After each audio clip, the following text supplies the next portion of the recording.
आधे बाउल दही में 4 चम्मच MDH चटनी पुदीना मसाला डाला, स्टर करो, पुदीना चटनी तैयार। MDH चटनी पुदीना मसाला। भारतीय सेना ने लड़ा और पहलगाम हमले का बदला पूरा किया। आज सबसे पहले पहलगाम का बदला लेने के लिए जय हिंद और जय हिंद की सेना, भारतीय सेना को पूरा देश नमन कर रहा है। देश का बदला लेने के लिए भारतीय सेना बॉर्डर के उस पार भी बदला लेने का मादा रखती है। ये एक बार फिर आज सिद्ध कर दिया। आज पूरा देश कह रहा है जय हिंद और वंदे मातरम। आज महाभारत में सेना को जो सलाम कर रही, सेना के लिए जिस तरह से पूरा देश नमन कर रहा है, उसी के साथ आज ऑपरेशन सिंदूर की बात कर रही। कैसे माथे का सिंदूर सबसे बड़ा हथियार बन गया। माथे का सिंदूर सबसे बड़ा हथियार बन गया। रात 1:28 पर सेना का एक पोस्ट आया, ready to strike and train to win, यानी कि हमले के लिए तैयार है और जीत के लिए प्रशिक्षित है। इसके ठीक 23 मिनट के बाद भारतीय सेना ने पाकिस्तान में हुई स्ट्राइक्स को लेकर पुष्टि कर दी और पूरे देश को बता दिया कि सिर्फ पीओके नहीं, इस बार पाकिस्तान के अंदर हमला हुआ है, पाकिस्तान की नींव पर हमला हुआ है। पाकिस्तान भी इस बात पर भरोसा नहीं कर पा रहा था कि उसके देश के अंदर देर रात को भारतीय सेना ने दिवाली मना दी। 9 लोकेशंस पर प्रिसिशन स्ट्राइक्स की गई, जिनमें 5 पीओके के अंदर थी, लेकिन बहावलपुर, मुरीद के और सियालकोट में 4 लोकेशंस पाकिस्तान के अंदर के इलाके की है। यानी अब आतंकियों के लिए पाकिस्तान में कोई भी ठिकाना महफूज नहीं है, वहीं पकड़ कर मारेंगे। सेना ने पाकिस्तान के अंदर मारा है। पाकिस्तान मॉक ड्रिल का इंतजार करता रहा और यहां भारतीय सेना ने ऑपरेशन सिंदूर कर डाला। आतंकियों को और उनके ठिकानों को नेस्ता नैबूद कर दिया।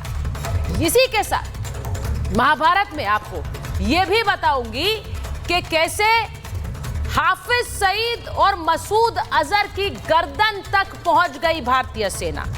हाफिज सईद और मसूद की गर्दन दबोच दी। जैश-ए-मोहम्मद का सरगना मसूद अजहर, हाफिज सईद, दोनों ही कैसे भारतीय सेना के टारगेट पर है। देश सोचता था कि क्या इंडियाज मोस्ट वांटेड इन टेररिस्ट को घर में घुसकर मारा जा सकता है। आज भारतीय सेना ने कहा हां, हम ये भी कर सकते हैं। सेना ने दिखा दिया कि उनका हाथ इन आतंकियों की गर्दन तक पहुंच सकता है और उनका ट्रिगर इनके माथे पर। लश्कर-ए-तैयबा के हेडक्वार्टर को सीधे टारगेट किया गया। ये जो तस्वीर आप देख रहे हैं, पहले की तस्वीर देखिए, बहावलपुर में जैश का ये मुख्यालय और उसके बाद कैसे तहस नहस हुआ है लश्कर का ये मुख्यालय। कैसे भारतीय सेना ने इसे नेस्तानाबूद किया है, आतंक का अड्डा उजाड़ दिया। जैश के सरगना मसूद अजहर के परिवार के 14 लोगों की मौत हो गई और मसूद अजहर कह रहा है मुझे भी मार देते, काश मेरी भी मौत हो जाती। यानी मसूद अजहर अब मौत मांग रहा है। भारतीय सेना ने अपनों को मारने के लिए सूद समेत वापस लौटाया है मसूद अजहर को। जनाजे निकल रहे हैं वहां पर। अपनों को खोने का गम क्या होता है, दर्द तो नहीं समझते, लेकिन ये दर्द आज इन्हें दिया गया जब अपने ही मारे गए और मसूद बोल रहा है काश मैं भी मर जाता। आज इसकी बात करूंगी महाभारत। इसी के साथ आपको बताती हूं कि पाकिस्तान में कैसे इमरजेंसी घोषित हो गई। पाकिस्तान में मुनीर और शहबाज को समझ नहीं आ रहा है कि वो अब क्या करें, क्योंकि वहां पर इमरजेंसी का ऐलान हो गया है। वहां एयर इमरजेंसी का ऐलान है, मेडिकल इमरजेंसी का ऐलान है, यानी कि जो वहां पर एयरफोर्स है वो अलर्ट पर है। मेडिकल सप्लाईज को इकट्ठा करने के लिए कह दिया गया है, कभी भी लोगों को इसकी जरूरत पड़ सकती है। कराची एयरपोर्ट, लाहौर एयरपोर्ट सब बंद कर दिए गए। पाकिस्तान ने अपनी एयर स्पेस बंद कर दी है। पाकिस्तान को लग रहा है कि वो इस हमले का जवाब देंगे, लेकिन वो जानते हैं जब उनके घर में घुसकर हमला हो गया और वो कुछ नहीं कर पाए तो आगे की हैसियत ही क्या है। इसीलिए इस वक्त हड़कंप है और एक इमरजेंसी है, क्योंकि सेना ने ऑपरेशन सिंदूर किया है।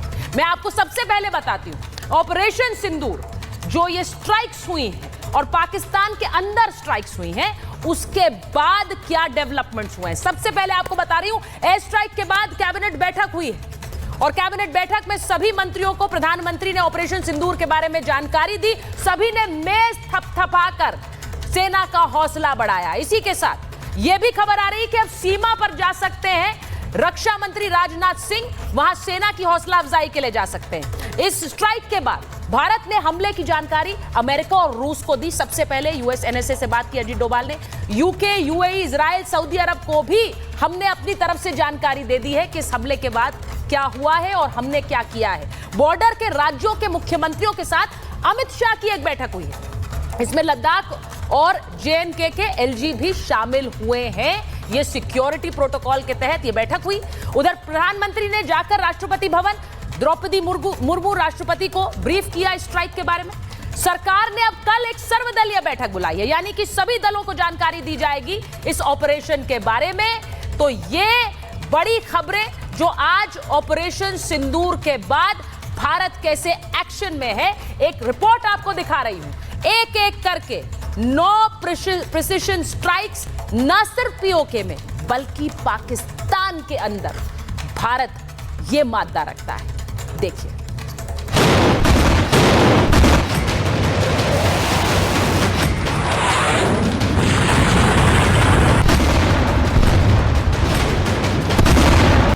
हिंदुस्तान ने ले लिया बदला। पाकिस्तान में ऑपरेशन सिंदूर।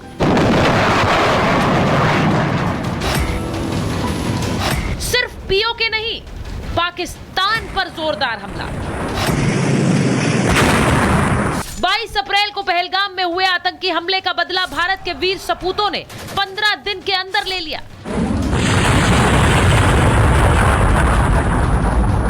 आतंकियों ने सिंदूर उजाड़े तो भारतीय सेना ने आतंकियों को ही उजाड़ दिया। इंडियन आर्मी, एयरफोर्स और नेवी ने एक जॉइंट ऑपरेशन में पाकिस्तान के अंदर स्ट्राइक की।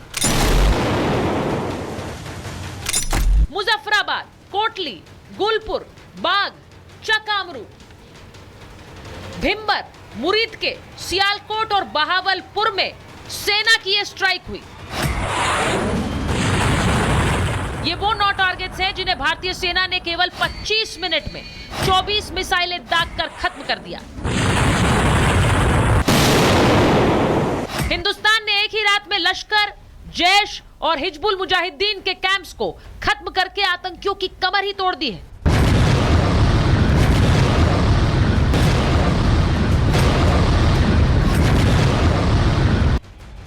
आतंकियों के संपूर्ण सर्वनाश के लिए भारतीय सेना ने राफेल, स्कैल्प मिसाइल और हैमर बम का इस्तेमाल किया। राफेल पर लगी स्कैल्प और हैमर बमों ने आतंकी ठिकानों को जमींदोज कर दिया। यह स्कैल्प मिसाइल बॉर्डर के इस पार से ही पूरे पाकिस्तान को निशाना बना सकती है। इसे दुश्मन का रडार भी नहीं पकड़ सकता। यह एयर डिफेंस सिस्टम से भी बचने की क्षमता रखती है। वहीं हैमर बम भी दुश्मन के ठिकानों पर 70 किलोमीटर दूर से बरसाए जा सकते हैं। यानी कि भारत ने बदला लेने के लिए जो वक्त लिया, पीएम मोदी ने लगातार जो मीटिंग्स की, वो एक धारदार रणनीति थी। आतंकिस्तान पर जब ऑपरेशन सिंदूर चल रहा था, उस वक्त पीएम मोदी वॉर रूम पर नजर बनाए हुए थे। मोदी ने कहा था आतंकियों और उनके आकाओं को धरती के आखिरी छोर से ढूंढ कर लाएंगे। आज भारत ने आतंकियों की धरती पर बिना पैर रखे ही उन्हें जहन्नुम पहुंचा दिया। Bureau report, Republic Bharat.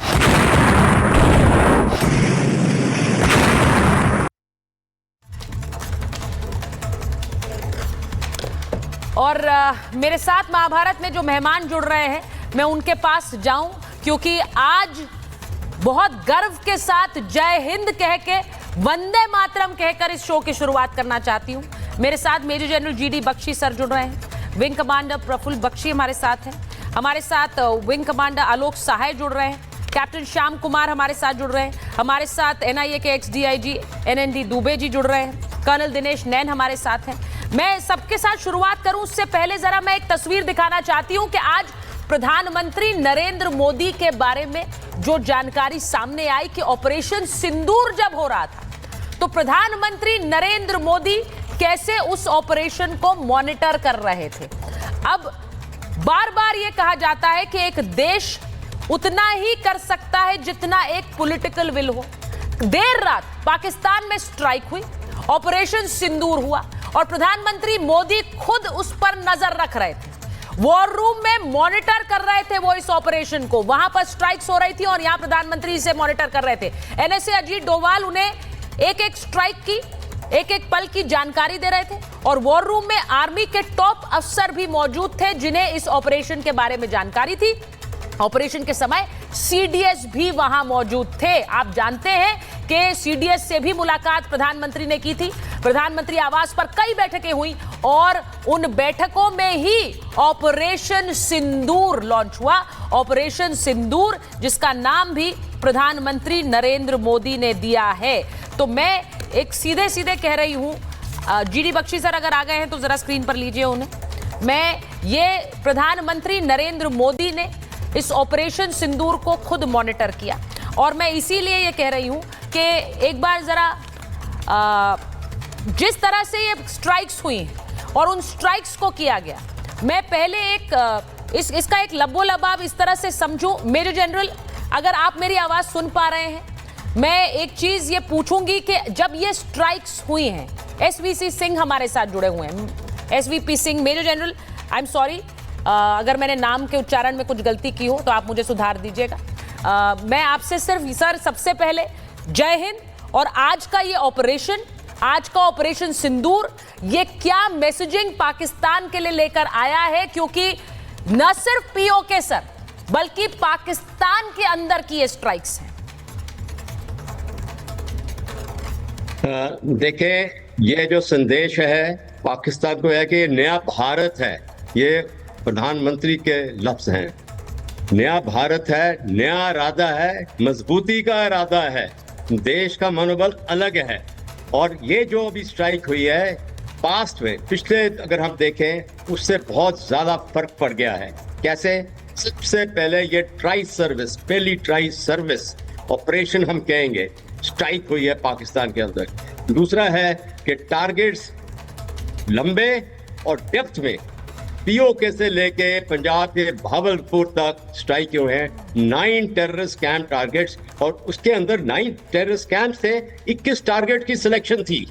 और तीसरा है कि ये जो ऑपरेशन रहा है ये स्टैंड ऑफ डिस्टेंस से किया हमने।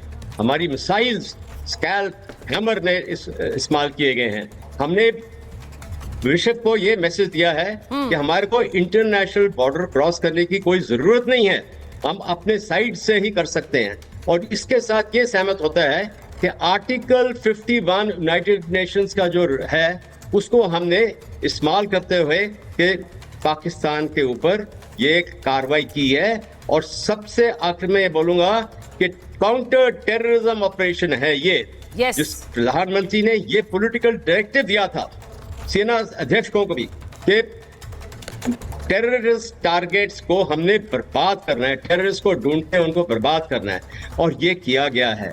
जो उनकी हुई है डैमेज आज वो साफ जाहिर करती है कि पाकिस्तान ऐसी स्ट्राइक एक्सपेक्ट नहीं कर सकता था। और लास्ट में मैं ये बोलना चाहता हूं कि देश के अंदर ये जो प्लानिंग हुई है 22 अप्रैल से लेके 26 अप्रैल को सेना अध्यक्ष के साथ मीटिंग प्रधानमंत्री की, और अब जो किया है 7 मई को देश और विदेश तैयार थे देखने के लिए कि भारत के अंदर मॉक ड्रिल कैसे होगी।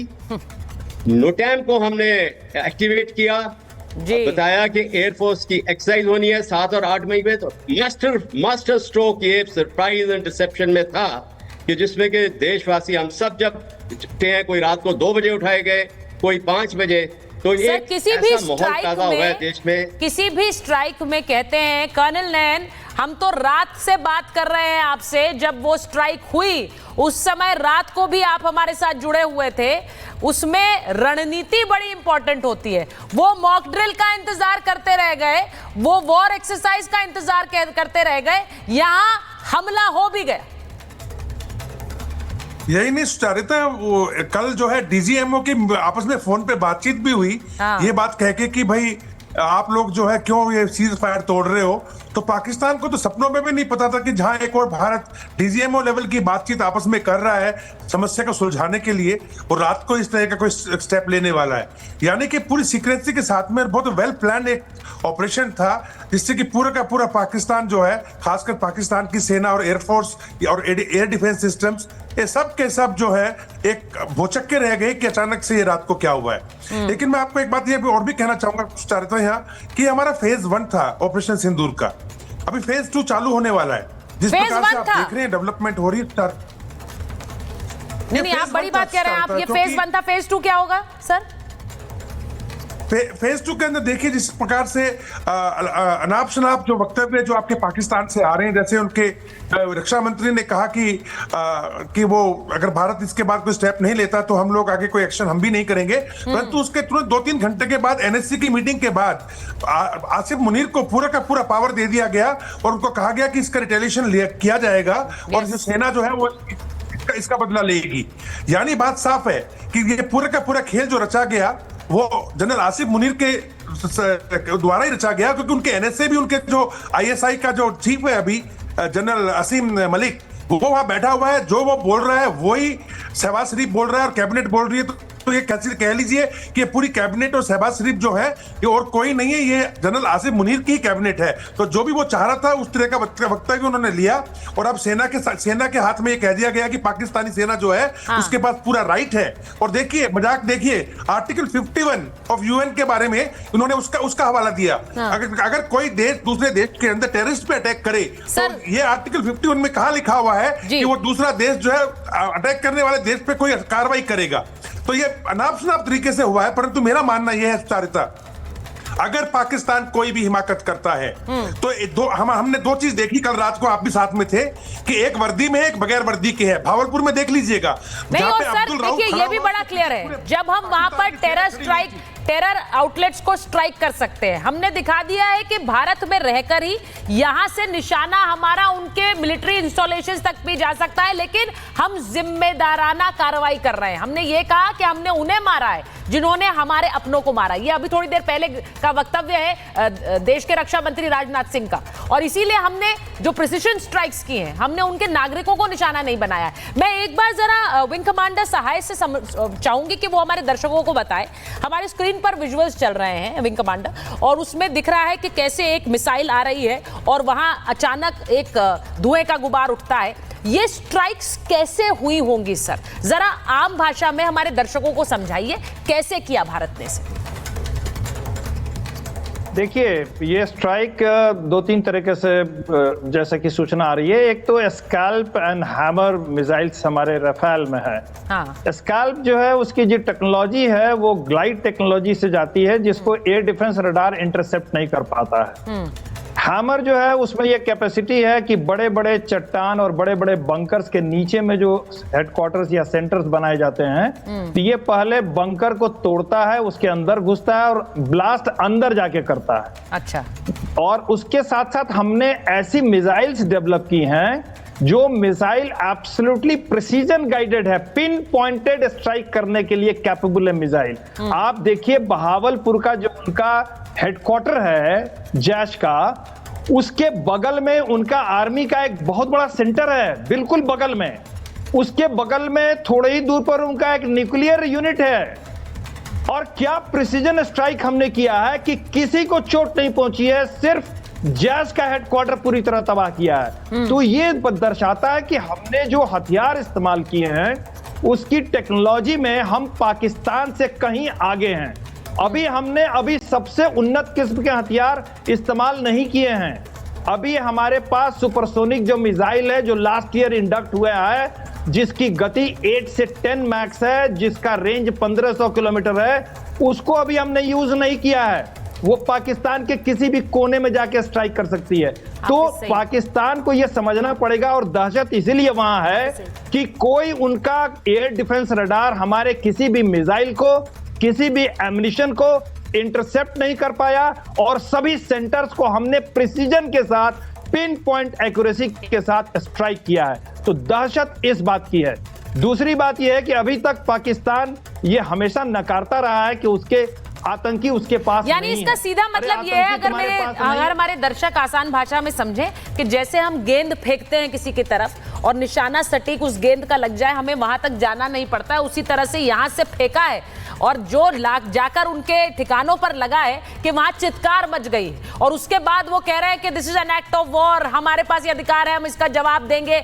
जब हमला हुआ उन्हें पता तक नहीं चला है। इसीलिए आज मैं इसकी भी बात करूंगी कि क्या उनकी क्षमता है और उससे बड़ा क्या उनका मादा है कि वो इसका पलटवार दें। मैं एक बड़ी खबर बताऊं कि पाकिस्तान में आतंकियों के जनाजे उठ रहे हैं और कैसे ट्रॉलियों में ढाए जा रहे हैं, ट्रॉली में ले जाए जा रहे हैं जैश आतंकियों के शव। बहावलपुर में जैश आतंकियों के जनाजे कैसे उठाए जा रहे हैं उसकी तस्वीरें आ रही है वहां से। और ये जैश का जो हेडक्वार्टर है वो वहां पर ध्वस्त हुआ है और वहां से आतंकियों के जनाजे देखिए कैसे ट्रॉली ट्रैक्टर में लेकर वहां से जाए जा रहे हैं। ये अपने आप में सबूत है। इस बार उन्होंने पाकिस्तान से नहीं कहा कि भाई कहाँ स्ट्राइक हुई, कितने लोग मारे गए। वो जानते हैं कि ये उस तरह की स्ट्राइक है कि उसे झुठला ही नहीं सकते हैं। मैं एक बार जरा ये बताऊंगी कि इस हमले में मसूद अजहर के घर के 14 लोगों की मौत हुई है। हमले में मसूद अजहर कह रहा है कि मैं भी मर जाता तो अच्छा होता। मसूद अजहर ये कह रहा है कि मरने वाले तो चलेगा लेकिन मैं भी मर जाता। 14 लोग। अब सोचिए, हमारे अपनों को जब आपने दर्द दिया, अब भारतीय सेना ने सूद समेत लौटाया है मसूद अजहर। बिल्कुल सही है। दुबे जी, मैं आपसे पूछूंगी, ये जो इंटेलिजेंस इनपुट्स हैं, मसूद अजहर के परिवार के 14 लोग अगर मारे गए तो मसूद अजहर और हाफिज सईद की गर्दन पर हमारा है हाथ। इस जैश ए मोहम्मद का जो सरबराह है मौलाना मसूद अजहर, जो कि आज के अटैक के बाद वो इस तरह की चिल्लाहट मचा रहा है कि हम भी मर जाते। ये मौलाना मसूद अजहर चोर के तरह से 39वें दिन ही इंडिया में गिरफ्तार हो गया था कश्मीर में, जब ये फेक पुर्तगीज पासपोर्ट पर वाया ढाका मालदा से इंडिया में क्रॉस हुआ था। यह आदमी आतंकी कार्रवाई के चक्कर में ये कोट बलवाल जेल में बंद था। इसने बड़े ही कायराना तरीके से सुरंग खोद के भारतीय जेल से भागने की कोशिश की। ये भाग नहीं पाया, पकड़ा गया और बाद में IC 814 के एवज में इसको कंधार एयरपोर्ट पर छोड़ना पड़ा। क्वेटा के रास्ते से ये बहावलपुर जाता है और 20 जनवरी 2000 को आर्मी ऑफ अल्लाह जैश ए मोहम्मद का ऐलान करता है कि हम तुम्हारे ज़मीन पे खून बिखराएंगे। और उसके बाद आपको पता ही है, twin suicide attack on 15 corps headquarter Srinagar, अप्रैल 2000 और दिसंबर 2000। उसके बाद 1 अक्टूबर 2001 जम्मू कश्मीर असेंबली फिदाइन अटैक और सबसे हिस्टोरिकल ऑपरेशन ये करवाता है पाकिस्तान में बैठ के 13 दिसंबर 2001 भारतीय संसद पर दिन दहाड़े खुदकश 5 हमलावरों को भेजकर दिल्ली के हार्ट में हमारे पार्लियामेंट पर अटैक करवाना। उसके बाद आपको पता है कि इसने सीरीज ऑफ अटैक्स में इस ऑर्गेनाइजेशन ने हिस्सा लिया और आपको फरवरी 2018 की घटना पता है जिसमें 42 CRP के ट्रूपर्स बस में बैठे हुए इको मारुति कार से ब्लास्ट करके ये मारता है। और ये उसके बाद आप जैश ए मोहम्मद की पूरी सीरीज देख लीजिए। 2 जनवरी 2016 पठानकोट एयरबेस अटैक इसका करवाया हुआ है। इस आदमी से क्राइम और मर्डर का पूरा डिटेल लीजिए। ये हमारा प्रोस्क्राइब्ड ऑर्गेनाइजेशन जैश ए मोहम्मद का सरबराह है। ये खुद एक डिक्लेयर्ड मुलजिम है। ये भारत के चार्जशीट के अंदर वांटेड टेररिस्ट के कैटेगरी में है। ये मोस्ट वांटेड है। इसके खिलाफ कोर्ट से जितनी फॉर्मेलिटी है वो इशू हो चुकी है। आज इसको पहली बार दर्द पता लगा है। ये तो खुद 12 भाई है, अल्लाह बख्श इसके बाप का नाम है। ये पूरा खानदान टेररिज्म में शामिल है। इनकी फैमिली फैक्ट्री है। दूसरे टेरर ऑर्गेनाइजेशन पे तो आप बैन भी लगाइए, अलग अलग मुख्तलिफ लोग हैं। इसमें तो पूरी फैमिली जैश ए मोहम्मद चला रही है बहावलपुर में बैठ के। और वहाँ 14 मरे हैं परिवार के। इसकी बहन मरी है, इसका बहनोई मरा है, इसका भांजा मरा है, इसकी भांजी मरी है। इसका सीधा मतलब मैं जरा समझना चाह रही हूँ, हमारे दर्शकों को बताइए। यानी कि हाफिज सईद और मसूद अजहर हमारे टारगेट पर है, हम जब चाहे उन्हें उड़ा सकते हैं। इसका पूरा डेटा है। इनको मारने, पिन पॉइंट न्यूट्रलाइज करने की भारत के पास पूरी कैपेसिटी है, पूरी कैटेगरी है। और मैं आपसे ये भी बता दूं कि जितने स्ट्राइक हो गए 9 स्ट्राइक, ये भी very very precision, non escalatory, proportionate and with full responsibility. बिल्कुल भारत ने दुनिया के सामने बोला है कि मेरा इरादा उनको मारने का है जो हमारे धरती पर खून फैला रहे हैं। बिल्कुल हमारा सिविलियन कोई भी एस्टेब्लिशमेंट को टारगेट करने का कोई इंडिया का ऑब्जेक्टिव नहीं है, ना ही मिलिट्री टारगेट को, जब तक कि मिलिट्री टारगेट हमारे मिलिट्री एस्टेब्लिशमेंट को अटैक नहीं करता है, और उसका हमें इंतजार है। प्रिपेयर्डनेस है, बिल्कुल इंतजार है, हम प्रिपेयर्ड है। मैं अब इस वक्त सवाल जो कैप्टन श्याम कुमार सब पूछ रहे हैं, क्या पाकिस्तान किसी तरह की कोई स्ट्राइक करने के बारे में सोच भी सकता है? देखिए, मैं ना माइट की बात करूंगी, मैं तो मादे की बात करूंगी। वो क्या मादा पाकिस्तान में है? क्योंकि अभी भी वो सीधा सब कुछ कह रहे हैं, अब सारे डिसीजन, सारी अथॉरिटी सेना के पास है, आईएसआई के पास। मेरा ख्याल है कि वो बैकफुट पर सीधा आ गए बहुत जल्दी जी। और ये भी उनको सब पता था कि ये स्ट्राइक होगी, और वो पहले से हल्ला हंगामा करके रोकना चाह रहे थे इसको, क्योंकि वो विश्व का ध्यान अपनी तरफ आकर्षित कर रहे थे। और यही बात चल रही थी पिछले 15 दिनों से, बौखलाए थे और बार बार वो रात को दिन को उनके सारे मंत्री एक के बाद एक बोले जा रहे थे कि भारत का स्ट्राइक इमिनेंट है। तो ये हो गया। अब होने के बाद उनको पता है किसी ने उनकी मदद नहीं की, तो अब वो कह रहे हैं कि अगर और कुछ नहीं करोगे तो हम अटैक नहीं करेंगे। अटैक की उन्होंने बहुत सारी धमकी दे रखी है, एटॉमिक धमकी भी दे रखी थी पहले 3 दिनों में, 4 दिनों में। धीरे धीरे उन्होंने अपने को बैकफुट पे करना शुरू करके एक डेविएशंस लिया था और हमारी कॉपी कैट करते जा रहे थे, जैसे हम करते थे वैसे वो करते जा रहे थे। अब मैं आपको कहूं कि बात यहां रुकती नहीं है, क्योंकि हमारी जो हमें जो डायरेक्शंस दिए गए हैं प्रधानमंत्री के, वो यहां नहीं रुकते। उन्होंने तो कहा है सपोर्टर, इनेबलर्स एंड फाइनेंसर्स। तो अभी सपोर्टर, इनेबलर्स एंड फाइनेंसर्स तो बचे हुए हैं। हमने तो अभी सीधा टारगेट किया है कैंप्स के ऊपर, टूरिस्ट के ऊपर, लेकिन ये जो इनके जो सरगना है, इनको तो छिपा दिया गया है। प्लस जो बैक सपोर्टर्स हैं या फाइनेंसर्स एंड इनेबलर्स हैं, जिसमें उनकी आर्मी भी आती है, तो क्या हम कम से कम ये जो लोग हैं जो आप दिखा रहे हैं ये सरगना को, ये तो है ही हिट लिस्ट पे हमारे। और जैसा हम कह रहे हैं लीगली हम इनके लिए रिस्पॉन्सिबल हैं, इनको हमने एक्चुअली पनिश करना ही करना है, क्योंकि हम लीगली इनके पीछे लगे हुए हैं और ये वांटेड है। तो ये रुकती है क्या बात यहाँ पे? और इसलिए वो रिस्ट्रेन कर रहे हैं फिर भारत। देखिए, हमने सबसे पहले क्या किया? हमने सबसे पहले जब ये स्ट्राइक्स हुई हैं तो उन देशों को कॉन्फिडेंस में लिया है जो हमारे साथ खड़े रहे और जिन्होंने प्रतिबद्धता जाहिर की, जिन्होंने ये कहा कि Bharat has a right to respond. तो सबसे पहले हमने अमेरिकी एनएसए से बात करी है, अजीत डोभाल ने। इसी के साथ बाकी देशों को हमने ब्रीफ किया, रूस को ब्रीफ किया, हमने यूएई को ब्रीफ किया है। लेकिन इन स्ट्राइक्स में हुआ क्या है, जरा चेतन चलाइए, उसमें हुआ क्या है? एक रात में आतंक के 3 हेडक्वार्टर भस्म हो गए। ये जो आप स्क्रीन पर दे रहे हैं, लश्कर का मुख्यालय उड़ा दिया है, ये प्रिसिशन स्ट्राइक्स थी। जैश का मुख्यालय ध्वस्त किया गया है वहां पर बहावलपुर में, वो भी। और इसी के साथ साथ जो सलाउद्दीन है, जिसकी तस्वीर आप देख रहे हैं, सियालकोट में हिजबुल मुजाहिदीन का भी कैंप, वो भी ध्वस्त किया है। तो ये एक रात में 3 हेडक्वार्टर भस्म किए हैं। इसकी मैसेजिंग क्या है? क्योंकि जरा वो तस्वीरें भी चलाइए कि बहावलपुर में कैसा दिखता था वो और उसके बाद कैसा हो गया।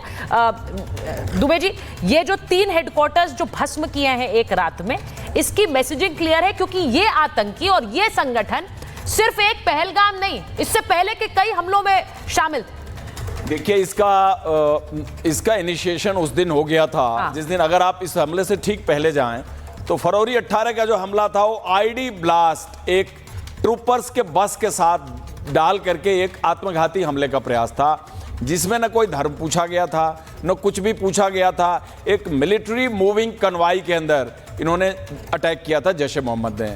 हालांकि उसमें हमारे शहीद हुए 42 जवान। बट 22 अप्रैल 2025 का पहलगांव का हमला बहुत ही अलग था। ये वो हमला नहीं था जो फरवरी 2019 का हमला हो। इसमें बड़ा स्पेसिफिक किलिंग के साथ जो उन्होंने मैसेज कन्वे किया हमारे देश को, हमारी लीडरशिप को, हमारी आवाम को, वो बहुत डिस्टर्बिंग है। वो इसलिए डिस्टर्बिंग है कि वो जो मैसेज कन्वे किया उन्होंने बहुत ही सीना चौड़ा करके अपनी लीडरशिप को तुम बता दो। लेडीज को बोला नहीं हम तुम्हें नहीं मारेंगे, तुम्हारे हस्बैंड को मारेंगे। ऐसा कौन करता है इस धरती पर? ऐसा कोई क्रूएल ऑर्गेनाइजेशन है जो इस तरह से मर्डर करेगा? तो इस बार जो हमको जो चोट पहुंची है, नुकसान हुआ है, वो बिल्कुल पिछले सारे अटैक से बिल्कुल अलग है। इस बार पनिशमेंट डिजर्व करता है। और मैं ये भी बताऊं कि ये पहला मौका है जब भारत ने अपने स्कोप ऑफ रिटेलिएशन को पीओके के बाहर भारत लेके यस, वेरी इंपॉर्टेंट। और सर, ये जो तस्वीर में दिखा रही हूं, सियालकोट में अटैक होना बहुत बड़ी बात है। यस, बहावलपुर में अटैक होना बहुत बड़ी बात है। Yes. ये सदर्न पाकिस्तान का पार्ट है, पंजाब का हार्ट है, हाँ। जहां पर पैदाइश है। आप इस सीन देखिए, हाँ। आप ये विजुअल्स देखिए, आपने बहावलपुर में वो कर दिखाया जो पिछले 78 साल में आप नहीं किया। अभी तक सोचते थे बहुत ही बड़ी बात है। और अभी तक क्योंकि सोचते थे कि पीओके तक भारत अपनी मतलब ये strike को होता रख था सकता है। पीओके के बाहर जाएंगे, एक्सकेलेट होगा तो क्या होगा। यही बात है, हाँ। यही बात है कल्पना से परे। हाँ। इसी को हम कह रहे थे कि कल्पना तो आप कर सकते हो कि हमने पीओजेके में अटैक किया था, अभी तक हमने स्ट्राइक की, हमने क्रॉस किया था बॉर्डर वहां पे। इस बार कुछ अलग है। पिछली बार हमने क्रॉस किया था बॉर्डर, हमारी सेना गई और हमारे वायुयान गए। इस बार हमने क्रॉस नहीं किया, हमने रिस्ट्रेन दिखाया। यूनाइटेड नेशन के चार्टर के हिसाब से हमने हॉट परस्यूट किया है। यूनाइटेड नेशन चार्टर 51 की चर्चा अभी हो रही थी, वहां पे हॉट परस्यूट का प्रोविजन है। हाँ। हमने एक्ट ऑफ वॉर नहीं किया। ये cross border terrorism act of war नहीं है क्या? ये एक्ट ऑफ वॉर नहीं कहते?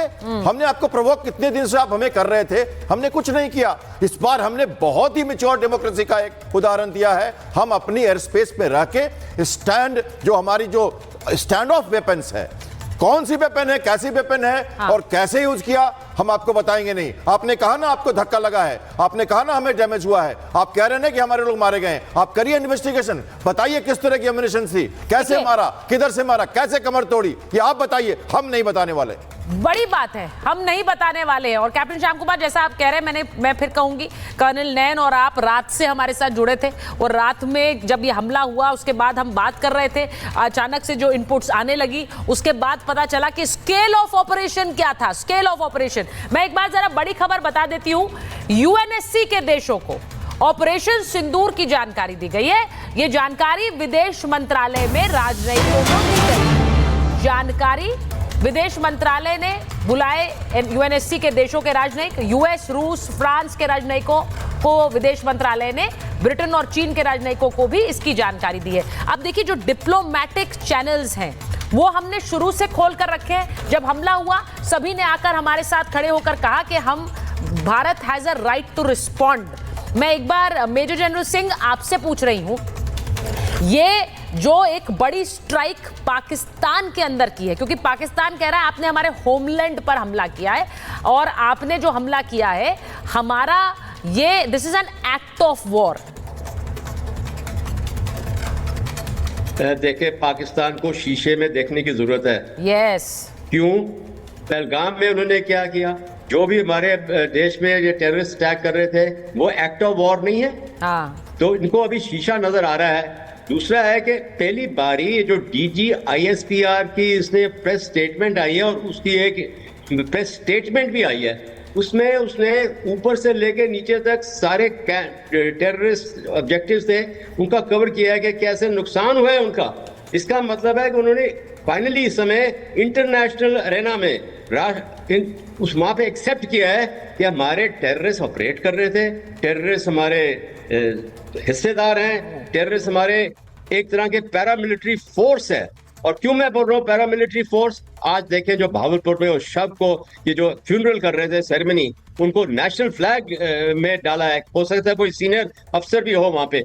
तो उससे साफ जाहिर होता है कि terrorism is state policy of state, instrument of Pakistan policy, उसका डॉक्ट्रिन है सब कन्वेंशनल वॉरफेयर, और उसको प्रैक्टिस करते हुए पाकिस्तान ने अपनी आप मार खाई है। मैं ये बताना चाहता हूं कि देखो, परवेज मुशर्रफ के बाद जो आए परवेज कियानी, उन्होंने बड़े धीरज में बोल रहा हूं, पाकिस्तान स्टैंडर्ड से बैकड्रॉप पे चले गए। उन्होंने कोई पॉलिटिकल इंटरफेरेंस पब्लिक में नहीं आने दी, और कमर बाजवा तक काफी हद तक वो वैसे रहा। उन्होंने बल्कि कमर बाजवा ने एक न्यू डॉक्ट्रिन निकाली थी, पीस और टेररिज्म को मिटाओ पाकिस्तान अगर तरक्की करना चाहता है। पर ये आसिम मुनीर आके, जो एक मुल्ला जनरल है, इसने पूरा ना जो रिवर्स साइकिल में कर दिया है अपने देश को, और इसको सारी जिंदगी ये पछतावा रहेगा कि 16 अप्रैल की जो मैंने स्पीच दी थी पाकिस्तान रिपैट्रिएट्स को, वो मैं ना ही मुंह खोलता, ना ही मेरे ऐसे लफ्ज निकलते जिससे कि पाकिस्तान की अभी मैं बर्बादी कर रहा हूँ। ये पहला चीफ होगा जो कि पब्लिक टारगेट कर रही है। परवेज मुशर्रफ पहला चीफ था जिसको बाहर एग्जाइल में रहना पड़ा, पर ये मुनीर इसको पब्लिक उतारेगी, और इसको बहुत कठिनाइयां आनी है, क्योंकि पाकिस्तान की ये बर्बादी में उसके इतिहास में सबसे ऊपर इसका नाम आएगा। देखिए, मैं जब इस ऑपरेशन की बात कर रही हूं, हम ये बार बार कहते हैं कि ये देश कह रहा था कि एक बदला चाहिए। सेना ने उस पर एक्ट किया है, सेना ने दिखा दिया है कि हमारा मादा क्या है। ये एक कंबाइंड ऑपरेशन था आर्मी, एयरफोर्स और नेवी का, और ये जॉइंट ऑपरेशन करना अपने आप में, और इतने कम समय में, कर्नल नैन, इतने कम समय में, क्योंकि जिस दिन पहलगाम का हमला हुआ उसके बाद से देश कह रहा था कि जवाब चाहिए, बदला चाहिए। इतने कम समय में सेना ने वो करा है जो कि मुझे लगता है हमारी मिलिट्री माइट दिखाता है, और उनकी मिलिट्री, उनकी इंटेलिजेंस की इनकेपेबिलिटी दिखाता है कि वो भाप भी नहीं पाए कि ये हमला हो गया। और यहां हमारी मिलिट्री माइट का ये नमूना है। जी डेफिनेटली सुचारिता, देखिए किसी भी ऑपरेशन करने के अंदर बहुत ज्यादा प्रिपरेशंस की तैयारी करने की जरूरत होती है।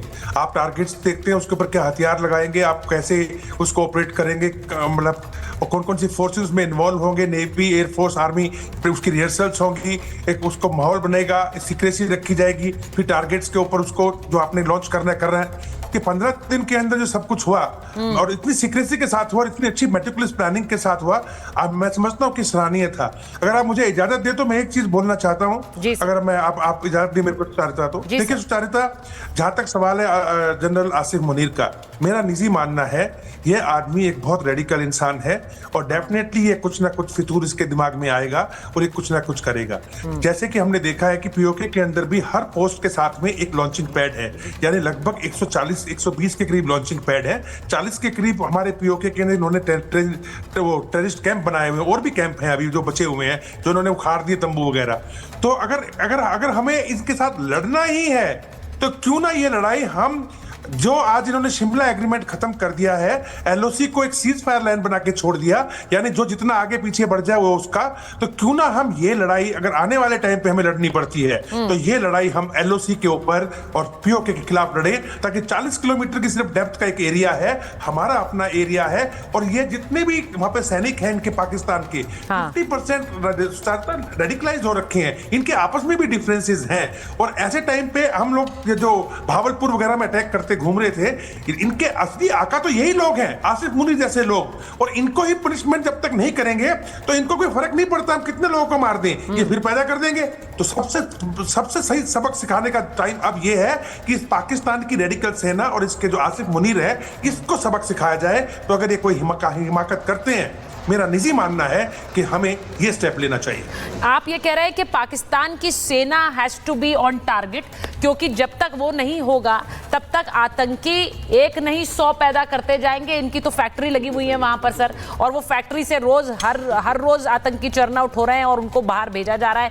भले ही एडमिशंस करते हैं अंतर्राष्ट्रीय मीडिया में जाकर के, हमने दंश झेला है, 3 दशक तक हमने आतंकी पाले हैं, लेकिन हम भी तो झेल रहे हैं, लेकिन उन पर क्रैकडाउन नहीं है।